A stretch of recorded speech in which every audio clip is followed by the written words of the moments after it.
여러분과 인사하겠습니다. 들으셨어요? 예수님이 부활하셨습니다. 예수님 부활하셨습니다. 오늘 본문은 부활과 관련된 기사들이 기록이 되어 있어요. 오늘 본문의 가장 핵심적인 내용이 뭐냐 하면 예수님이 사흘 만에 부활하셨다는 거예요. 이게 가장 핵심이고, 이 핵심을 뒷받침하는 증거가 있는데, 예수님이 사흘 만에 부활하셨다는 것을 증언할 수 있는 증인들이 오늘 본문에 이렇게 기록되어 나옵니다. 왜 성경이 증인을 제시하냐 하면, 부활은 부인할 수 없는 사실이라는 것을 알게 하기 위해서 지금 증인을 제시하는 거예요. 그러니까 다른 말로 하면 부활을 부인하는 것은 어리석은 일이라는 거죠. 그렇다면 예수님의 부활은 어떤 의미일까요? 또 무슨 의미가 있길래 부활을 강조하고 부활의 증인이 있다고 이렇게 증인까지 세우고 또 증인을 강조하고 있을까요? 부활의 가장 큰 의미는 인류가 죽음을 극복했다는 거예요. 예수님의 부활은 인류가 사망 권세를, 그러니까 죽음뿐만 아니라 사망의 권세들로부터 온 인류를 자유케 하는 것이 예수 그리스도의 부활인 것입니다. 다른 말로 하면 더 이상 사망의 종노릇하는 데서 여러분과 저를 벗어나게 했고 우리를 영원히 사는 존재가 되게 했다는 거예요. 그래서 예수님의 부활에는 부인할 수 없는 증인들이 있다고 강조하는 거예요. 부활이 이런 의미를 있기 때문에 이 부활에 증인이 있고, 그렇다면 부활은 사실이고 부활로 통해서 여러분과 저에게 주어진 혜택도 사실이라는 것을 본문이 우리에게 강조하고 있는 것입니다. 본문이 제시하는 부활의 증인들은 먼저는 무덤을 지키는 병사들, 두 번째로는 무덤을 보려고 온 여인들, 그리고 부활하신 예수 그리스도를 본 제자들, 그리고 부활하신 예수님을 본 많은 사람들, 마지막으로는 부활하신 예수님 자신이 부활의 증인이었던 거예요. 예수님이 살아나신 것을 많은 사람이 봤기 때문에 예수님 자신 또한 부활의 증인이었습니다. 부활하셔서 스스로 부활의 증인이 되신 거예요. 이 말은 만약에 이 문제로 다툰다면, 예수님이 부활했느냐 부활하지 않았느냐고 법정에 다툰다면 절대로 질 수 없는 일이라는 거예요. 어떤 일이 있어도 이 싸움에서는 질 수가 없다는 거예요. 부활의 증인이 명백하게 있기 때문입니다. 법정에는 증인이 있으면 질 수 없어요. 반드시 이겨요. 그래서 증인이 무서운 거예요. 요즘은 유추해서 증인을 추적하기도 하고 가기도 하지만 기본적으로 증인이 있으면 부인할 수는 없어요. 그러니까 예수 그리스도의 부활에 증인이 있다는 것을 밝힘으로 말미암아 부활은 사실이고, 이걸 법정 싸움 한다 할지라도 절대 질 수 없는 일이라는 거예요. 오랫동안 이스라엘에서 성지에서 사역하는 선교사님들이 계셔요. 연구를 해서 한국교회를 돕는 분들도 있고, 거기서 복음 전하기 위해서 계신 분들도 있고, 제가 가끔 그분들이 부러운 게 한 가지가 있어요. 그분들이 예수님의 흔적이 담긴 도시를 다 방문하고 예수님의 기록과 이 성경의 기록과 관련된 역사적인 증거들을 캐내고 이것을 연구하는 그분들을 보면 되게 부러워요. 물론 저는 그분이 연구해낸 자료를 보긴 하지만 눈으로 생생하게 그 자리를 본다는 건 어쩌면 말로 듣는 것보다는 훨씬 더 효과적이고 실제적일 것입니다. 그래서 그분들이 느끼는 예수 그리스도의 부활과 여러분과 제가 느끼는 예수 그리스도의 부활은 좀 차이가 날 수 있을 것입니다. 사람도 증인이 있고 예수님 자신도 부활의 증인이고 더 나아가서 또 지금도 살아계셔서 예수 그리스도의 부활을 증언하는 분이 계신데 이분을 우리가 성령이라고 해요. 성령님은 예수님이 살아계시다는 것을 입술로 고백하게 하고 그분이 부활의 주인 것을 여러분과 저의 입술을 통해서 고백하게 하시는 분이 성령이신 거예요. 그러니까 지금은 성령이 예수 그리스도가 부활했다는 사실을 증거하고 계신 것입니다. 성령의 부활을 고백하심으로 말미암아 부활은 부인할 수 없는 사실이 됐어요. 부활의 증인이 있죠. 예수님이 친히 사셔서 또한 부활의 증인이 되셨죠.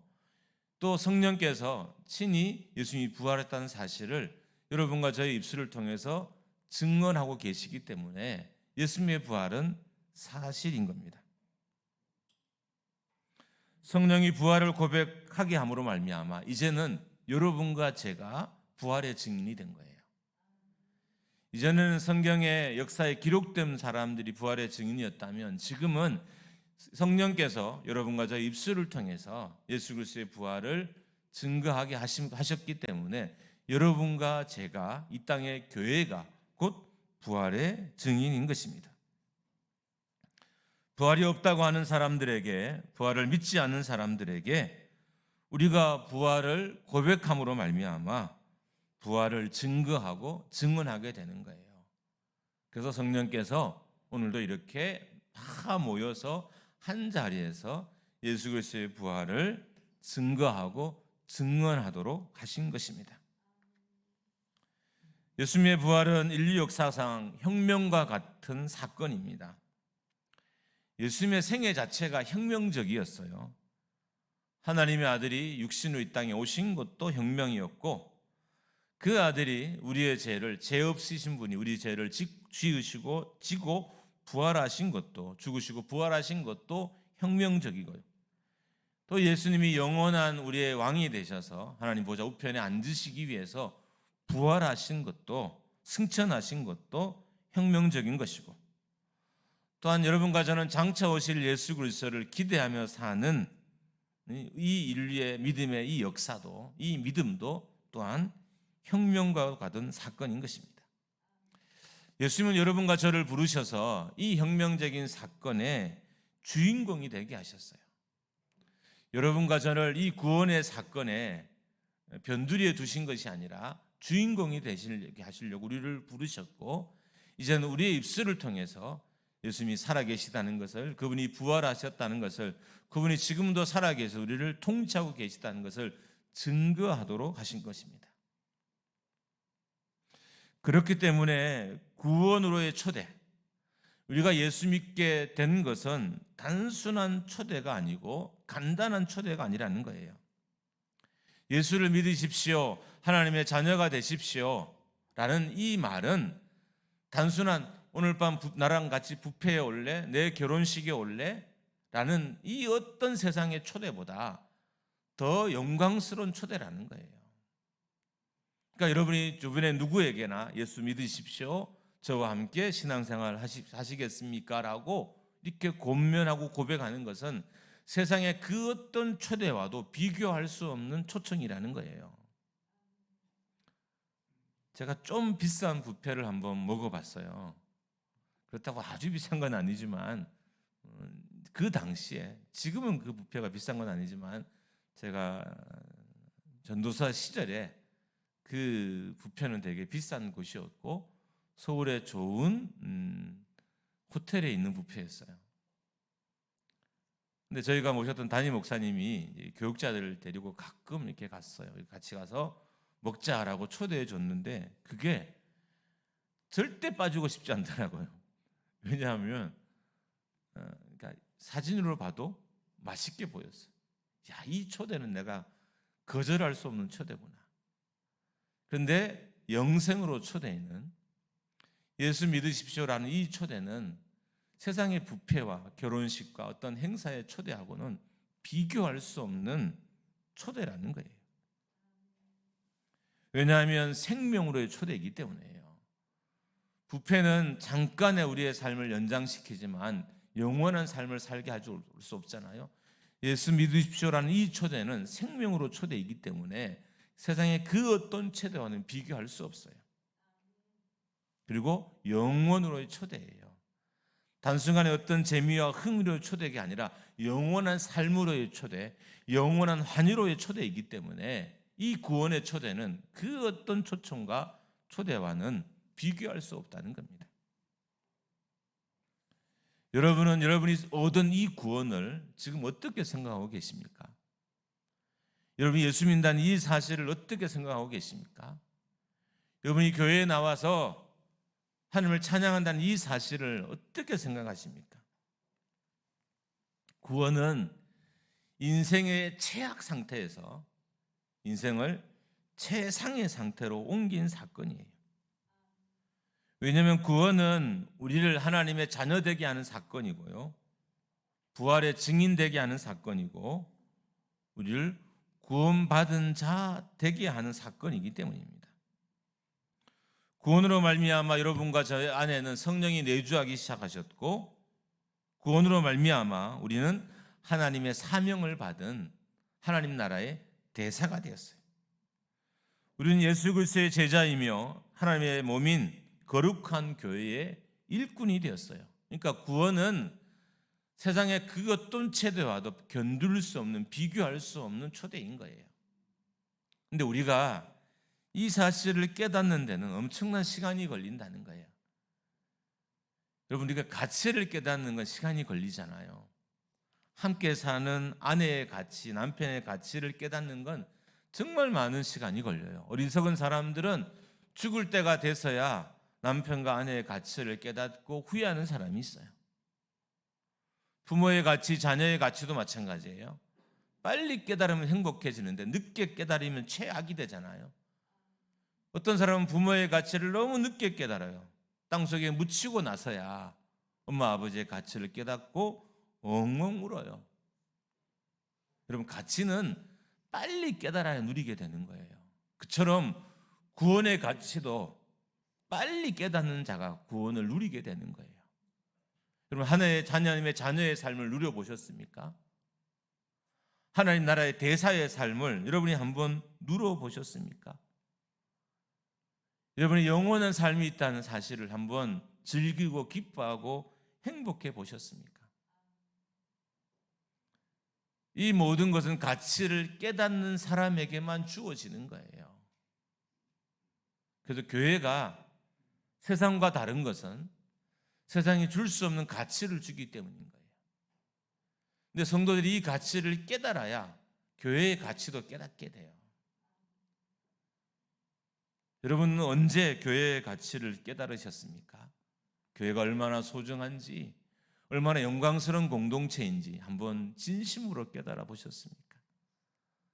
우리가 길거리에서 전도하는 일이, 영혼 구원하는 일이 얼마나 멋진 일이고 아름다운 일인지 한번 여러분 느끼고 깨달아 보셨습니까?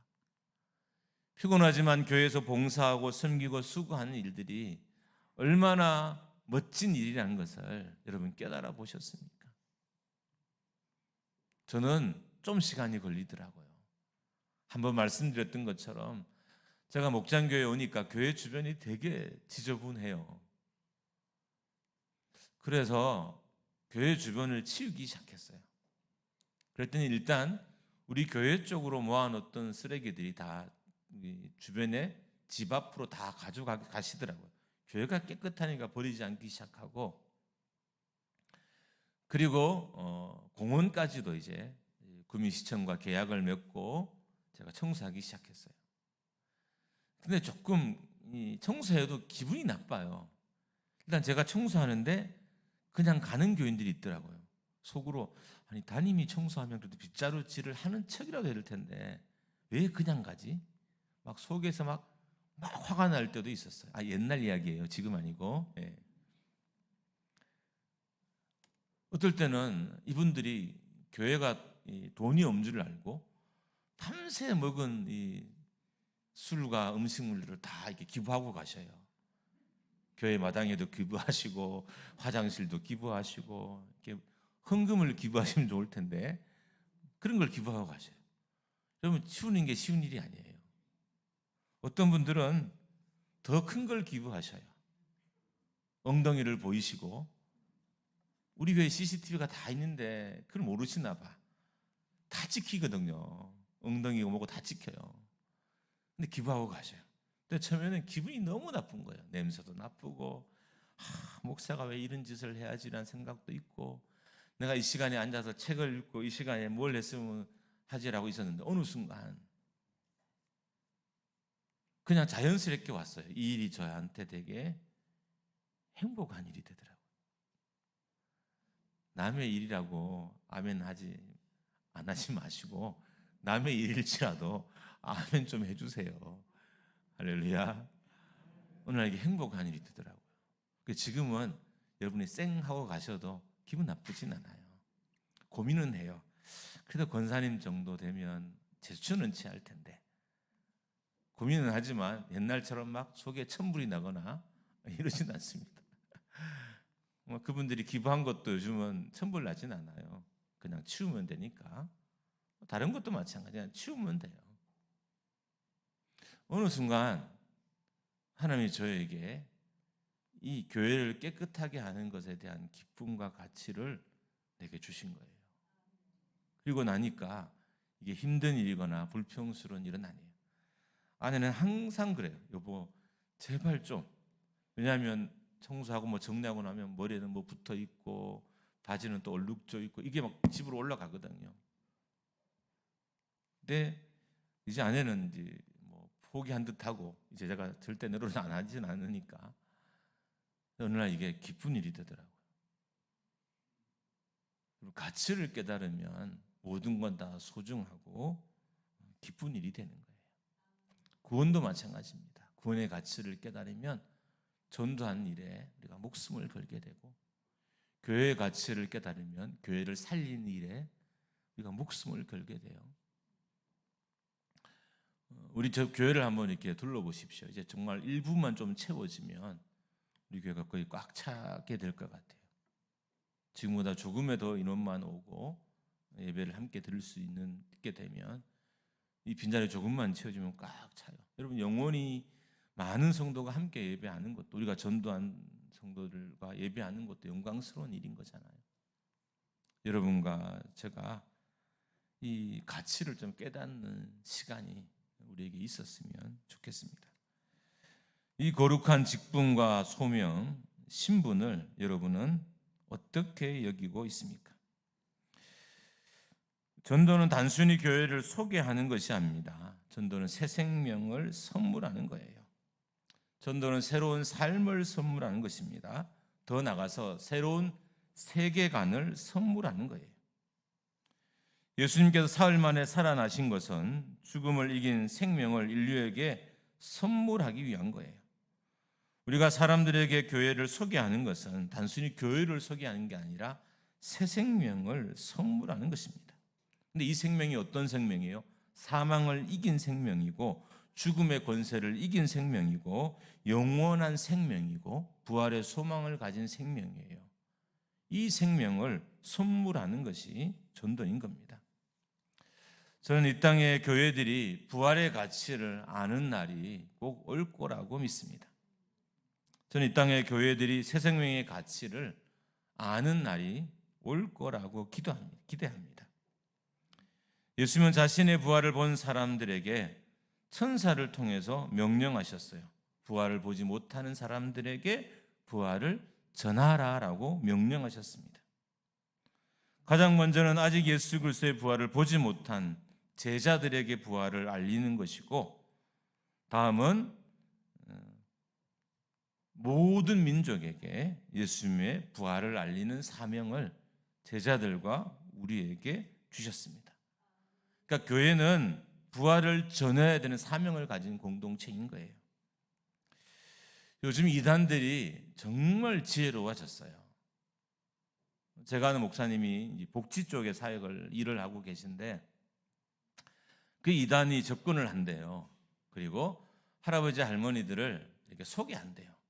그럼 한 사람이 요양원이나 병원에 오게 되면 수입이 늘어나는 거잖아요.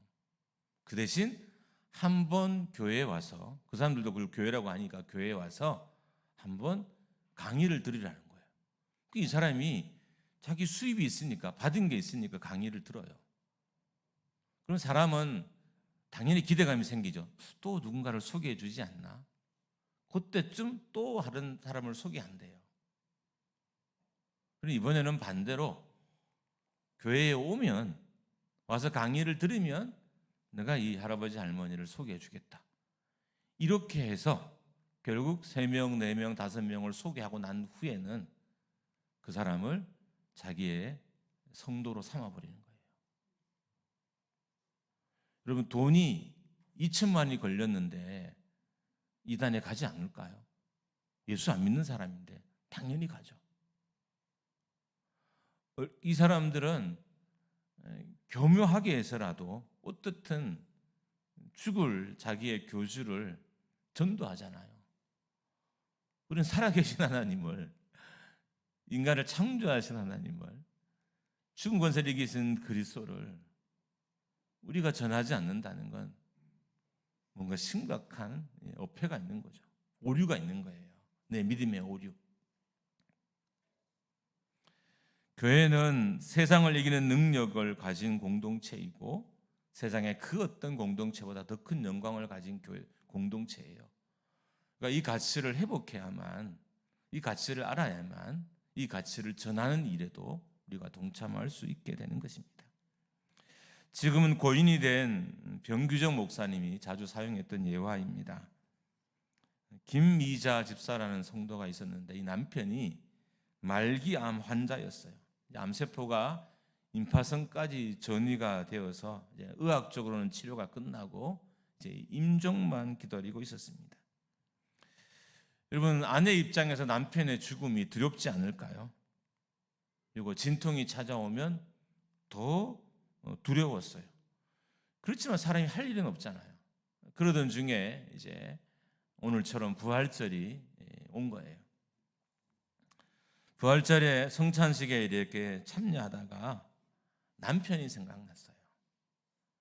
내가 비록 곧 죽을 남편이지만 이 남편에게 떡과 포도주를, 성찬식을 남편이 참여할 수 있게 해야 돼. 근데 남편이 말기암 환자니까 교회 오지를 못하잖아요.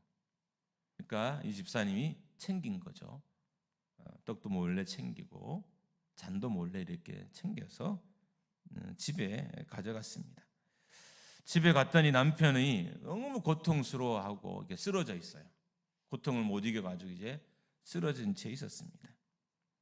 쓰러지는 남편을 일으켜 세우면서, 여보, 내가 오늘 부활절 예배에 갔다가 선창식 드리고 내 몫의 성찬을 내가 당신을 위해서 가지고 왔어. 이렇게 하고는 남편의 입에 떡을 넣어주고 이게 잔을 이게 먹이면서, 이 떡은 예수님께서 십자가에 찢으신 예수 그리스도의 살입니다.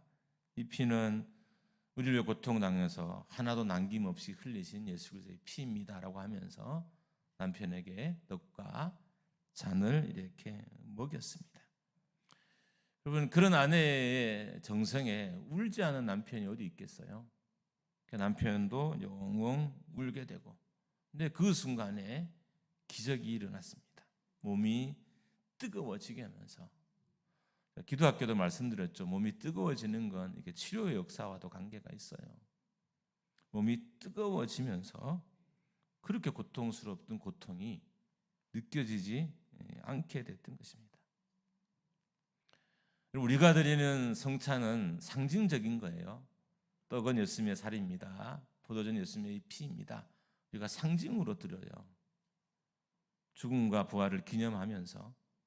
그런데 우리가 이 상징일지라도 우리가 능력을 믿으면, 내가 믿음으로 이 자리에 앉으면 이 모든 상징은 우리에게 능력이 되는 거예요. 예배도 상징이잖아요. 믿음으로 예배를 드리면 예배도 능력이 되고요. 성찬도 상징이잖아요. 믿음으로 성찬에 참여하면 성찬의 능력이 돼요. 찬양도 상징이에요. 하나님 우리 앞에 계시지 않잖아요. 온 우주를 통치하고 계셔서 그 하나님께 찬양하는 거지만 상징이지만 내가 믿음으로 찬양하면 찬양도 능력이 돼요. 그런 의미에서 교회가 꼭 회복해야 할 것이 믿음인 것입니다. 하나님은 믿음의 사람들에게 부활의 능력과 부활의 영광을 경험하게 하십니다. 또한 믿음은 예수 그리스도의 죽음과 부활이 나의 것 되게 하는 것이 믿음입니다. 예수님의 부활은 새 생명을 우리에게 선물했습니다. 여러분, 교회를 소개한다는 건 생명으로의 초대를 내가 하고 있는 거예요. 물론 저도 개인적으로 우리 교회가 부흥했으면 좋겠어요. 그렇지 않은 목사가 세상에 어디 있겠습니까? 그러나 많은 영혼들을 하나님께 돌아오게 하는 이 사명을 감당하는 교회와 목회자가 되는 건 더 큰 영광인 거예요. 그런 의미에서 여러분들이 이 구원의 초대에 다 동참하십시오. 그리고 행여나 우리가 교회에 대해서 소개할 때 여러분, 교회에 지금 우리 교회를 전하는 게 아니라 온전한 교회를 전해야 돼요. 이 땅의 교회는 다 왜곡돼 있고 문제가 있어요. 우주적인 교회만 온전하죠. 그러니까 우주적인 온전한 교회를 전하는 거예요. 근데 사람들이 자꾸 전하면, 그러니까 우리 교회를 전하다 보니까 우리 교회의 문제점을 전하게 되잖아요. 누가 올까요? 우리는 교회를 전하는데 이 로컬 교회를 전하는 게 아니라 우주적인 교회를 전하는 거예요. 교회는 어떤 곳이다? 생명이 있는 곳이다. 교회는 구원이 있는 곳이다. 교회는 영생이 있는 곳이다. 교회는 평안이 있는 곳이다. 교회는 은혜가 있는 곳이다. 교회는 회복시키는 곳이다라고 우리가 교회를 많은 이웃들에게 소개해야 됩니다. 목장교회가 많은 사람들을 영원으로 초대하는 교회가 되기를 주님의 이름으로 축복합니다. 좌절에 있는 많은 사람들에게 소망을 선물하는 교회가 되기를 주님의 이름으로 축원합니다. 힘든 많은 사람들에게 그 힘듦을 이겨낼 수 있는 능력을 선물하는 교회가 되기를 주님의 이름으로 축복합니다. 예수님이 이걸 위해서 부활하셨고 영생을 여러분과 저에게 선물해 주셨습니다. 함께 찬양하겠습니다.